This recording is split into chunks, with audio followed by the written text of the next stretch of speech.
আমার ভিডিওর কমেন্ট বক্সে একটি বোন কমেন্ট করেছে, দাদা আপনি কি মতুয়া? বোনটির কমেন্টের উত্তরে আমি বলতে চাচ্ছি, না বোন, আমি মতুয়া না, তবে আমি একজন সনাতনী। আর একজন সনাতনী হিসেবে আমার সম্প্রদায়ের প্রত্যেকটি কর্মকাণ্ডকে আমি শ্রদ্ধা জ্ঞাপন করি। যে কর্মকাণ্ডের দ্বারা আমার সনাতন সম্প্রদায়ের সংস্কৃতি এবং ঐতিহ্য রক্ষা হয় এবং সৃষ্টিকর্তার আরাধনা হয়, সেই সব কর্মকাণ্ডকে আমি সর্বদাই সাধুবাদ জানাই। সেই হিসেবে বলতে গেলে আমি যখন ইস্কন মন্দিরে যাই তখন আমি শ্রীকৃষ্ণের ভক্ত হয়ে যাই। আমি যখন হরি মন্দিরে যাই তখন আমি মতুয়া হয়ে যাই। আর আমি যখন শিব মন্দিরে যাই তখন আমি শিবের ভক্ত হয়ে যাই।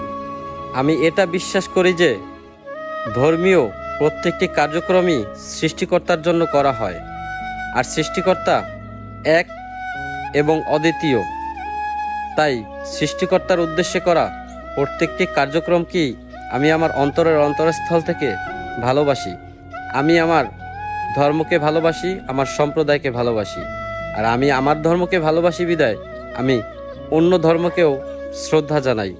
অন্য অন্য ধর্মীয় প্রত্যেকটি কার্যক্রমকে আমি সাধুবাদ জানাই, কারণ আমি বিশ্বাস করি প্রত্যেকটি ধর্মই সদা সর্বদা সৎ, সত্য এবং ন্যায়ের কথা বলে।